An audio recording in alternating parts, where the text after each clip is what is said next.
कि उसका क्या जीवन है। जन्म तो जैसे 5 सितंबर को हुआ उसका, और किस जो उनके पूर्वज थे, मान लीजिए उनका पूरा नाम क्या है, डॉक्टर सर्वपल्ली राधाकृष्णन। हमारा नाम जैसे क्या है, मान लीजिए आप में से किसी बच्चे का नाम कुछ भी है, लेकिन सर्वपल्ली का क्या मतलब है? सर्वपल्ली उसके पूर्वज का नाम, जो उनके पूर्वज रहते थे ना जहाँ, वहाँ उसके गांव का नाम था वो सर्वपल्ली। जैसे हम अपना नाम है सरनेम लगाते हैं, जैसे किसी बच्चे का नाम है विकास और अपना सरनेम लगाते हैं, इसी तरह से वो एक ब्राह्मण थे। ब्राह्मण कोटि में उनके पिताजी का नाम वीर सावरकर, सर्वपल्ली वीर सावरकर था, और माताजी का नाम सीता अम्मा था। और उन्होंने दर्शन शास्त्र में एमए की शिक्षा प्राप्त की। 1931 से लेकर 1936 तक आंध्र प्रदेश के विश्वविद्यालय में वो वाइस चांसलर के पद पर नियुक्त रहे, और उन्होंने अपना सारा जीवन परोपकार में, दूसरों की सेवाओं में या दूसरों को आगे बढ़ाने में ही व्यतीत किया।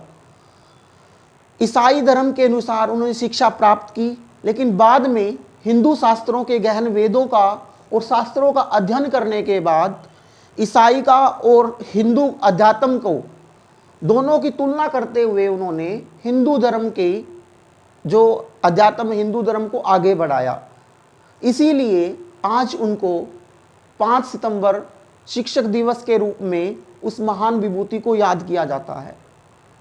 फिर शिक्षक होता क्या है, वो क्या करता है हमारे जीवन में? उनका एक लक्ष्य था कि हमें भी बड़े होके, जैसे हमें गुरुजन हमें पढ़ा रहे हैं, वैसा ही हमें भी बनना है।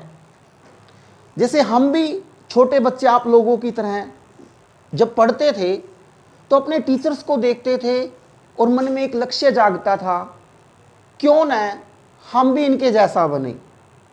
शुरू में जब आपके जैसा बचपन वाला दिमाग था, तब ये सोचते थे कि ये टीचर्स हमें लगाते हैं, डंडे लगाते हैं, तो हम भी टीचरों के बड़े बड़े बच्चों को डंडे लगाएंगे। एक माइंड क्यों था, वो बचपन था। लेकिन टीचर्स का होना या टीचर्स का बनना एक सजा देना ये नहीं होता। टीचर्स बेटा वो है जो शिक्षा दे सकता है।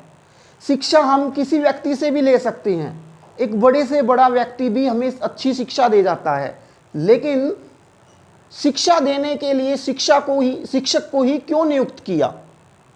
उनके कई महत्वपूर्ण पहलू है। शिक्षक की पहचान हम एक मोमबत्ती के समान भी करते हैं कि अध्यापक एक ऐसी मोमबत्ती के समान है जो स्वयं जलकर दूसरों को प्रकाश देता है। और ऐसा ही होता है कि स्वयं खुद दुखी होता है, बच्चों को पढ़ाता है, परेशान होता है, और बच्चों के ऐसा उज्जवल भविष्य का निर्माण कर देता है कि उसका पढ़ाया हुआ बच्चा डॉक्टर भी बन सकता है, इंजीनियर भी बन सकता है। जैसे हमारे टीचर्स ने हमें पढ़ाया, और आज आप लोगों के सामने हम टीचर्स के रूप में आकर कर खड़े हो गए। इसी तरह से हमारे लिए ही नहीं, आप लोगों के लिए भी ये बहुत खुशी का दिन है। सौभाग्य से ये बात कहता हूँ कि इस दिन की खुशी अपने जन्म दिवस की खुशी से भी नहीं कम है। अगर आप लोग भी पढ़ लिख कर टीचर बन जाओगे ना, तो इस दिन की खुशी को महसूस कर पाओगे कि ये खुशी कैसे होती है। एक आप अपना जन्म दिवस मनाते हो, हमारा भी जन्म दिवस अलग है, ठीक है ना, और एक जो ये योग्यता के अनुसार हमें जन्म दिवस मिला है। तो मैं जो यहाँ पर मेरे साथी हैं, जो हम शिक्षक के रूप में कार्यरत हैं, उन सभी को बधाई देते हुए अंत में अपने विषय को पूर्ण विराम करता हूँ कि सभी टीचर्स को एक बार दोबारा से शिक्षक दिवस की हार्दिक शुभकामनाएं।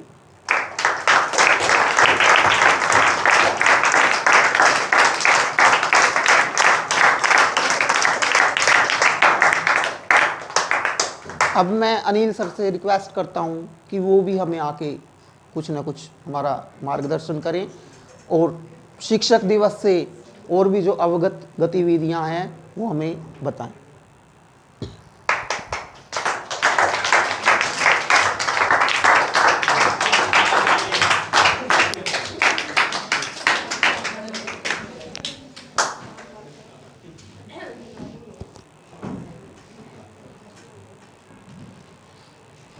सर आप ले लो। Good evening. सबसे पहले तो सभी टीचर्स को हैप्पी टीचर्स डे, क्योंकि ये 5 सितंबर का जो दिन है, सर ने बताया आपको अभी, सर्वपल्ली डॉक्टर राधा कृष्णन के जन्मदिवस के ऊपर मनाया जाता है। यानी उनकी एक दिली इच्छा थी कि उसका जन्मदिन है जो शिक्षक दिवस के रूप में मनाया जाए। वैसे भी आपने बहुत सी कहानियाँ सुनी होगी। पहले महाभारत के टाइम पे भी एक कहानी बहुत प्रचलित थी कि भाई किसी ने शिक्षक की प्रतिमा बना के भी विद्या प्राप्त कर ली थी। सुना था ना? कौन था वो? एकलव्य था, जिसने गुरु द्रोणाचार्य की प्रतिमा बना के वहीं से शिक्षा प्राप्त कर ली थी। कबीरदास ने भी अपने दोह में कहा है, गुरु गोविंद दो उखड़े काके लागू पाए, बलिहारी गुरु आपने जिन गोविंद दियो बताए। सुना है ना? 4वीं 5वीं में आप लोग पढ़ते आ रहे हिंदी विषय में। यानी गुरु की तो बहुत महिमा है। इससे पहले अगर आपने हिस्ट्री में पढ़ा होगा, एक राजा होता था धनानंद, और उसके राज्य में एक, ये लगा लीजिए आप, एक टीचर ही था, चाणक्य। तो जब उसका अपमान हुआ था, उसने धनानंद को ये बोला था कि धनानंद, शिक्षक कभी भी साधारण नहीं होता, प्रलय और निर्माण उसकी गोदी में खेलते हैं। तो आप भी भाई, जो भी आपके स्कूल टीचर्स हैं या एकेडमी के टीचर हैं, उनका रिस्पेक्ट कीजिए, उनसे ज्ञान प्राप्त कीजिए। तो इसी नेक्स्ट कड़ी में मैं ज़्यादा समय लेता हुआ सोनी मैम को इनवाइट करता हूँ। वो आएंगी और बड़ी बड़ी अच्छी बातें आपको बताएंगी। सोनी मैम।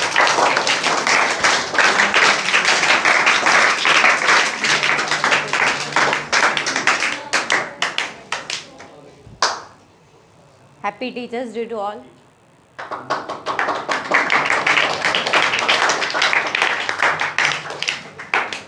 हमारे सबके ना एक आइडियल टीचर होते हैं, मतलब कोई फेवरेट टीचर होता है। वैसे तो हमें बहुत सारे टीचर्स पढ़ाते हैं, तो मुझे लगता है कि हर टीचर से हमें कुछ ना कुछ सीखना चाहिए, और एक को अच्छा आइडियल मान के हमें उसकी अच्छी बातें, वो किस लिए कह रहे हैं, वो कुछ अच्छी बातें कह रहे हैं, तो वो किसके लिए कह रहे हैं? हमारे ब्राइट फ्यूचर के लिए, स्टूडेंट के ब्राइट फ्यूचर के लिए।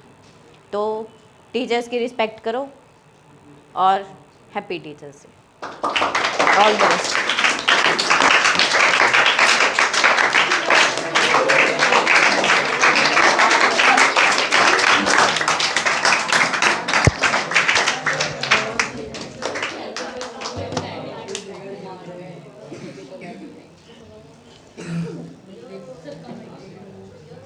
सांस लेना पड़ा। Happy teachers day.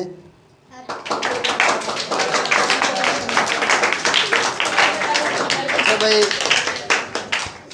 आप सभी को सर ने बता दिया कि भाई ये जो दिवस मनाया जाता है, एक हमारे राष्ट्रपति, उनकी याद में मनाया जाता है। उन्होंने हमारे लिए, देश के लिए बहुत सारे त्याग किए हैं, उन्होंने बहुत सेवा की है। तो उसी के मार्गदर्शन पर चलना आप सभी को। आपको भी उन्हीं की तरह अच्छे अच्छे कार्य करने हैं, ठीक है नी, और अपना भविष्य अच्छा बनाना है। और रही बात, सर ने बताया था कि भाई टीचर्स की रिस्पेक्ट करें। बेटा शब्द है, तेरी वीडियो बनने लग रही है। हाँ भाई, जब तू यही नहीं मान रहा का माना था, ठीक है नहीं।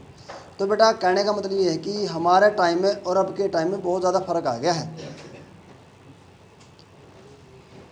अब तो अगर टीचर आपको 2 फालतू बात कह दे तो आप उस बात का बुरा मान जो हो, पता नहीं क्या क्या कर देते हो।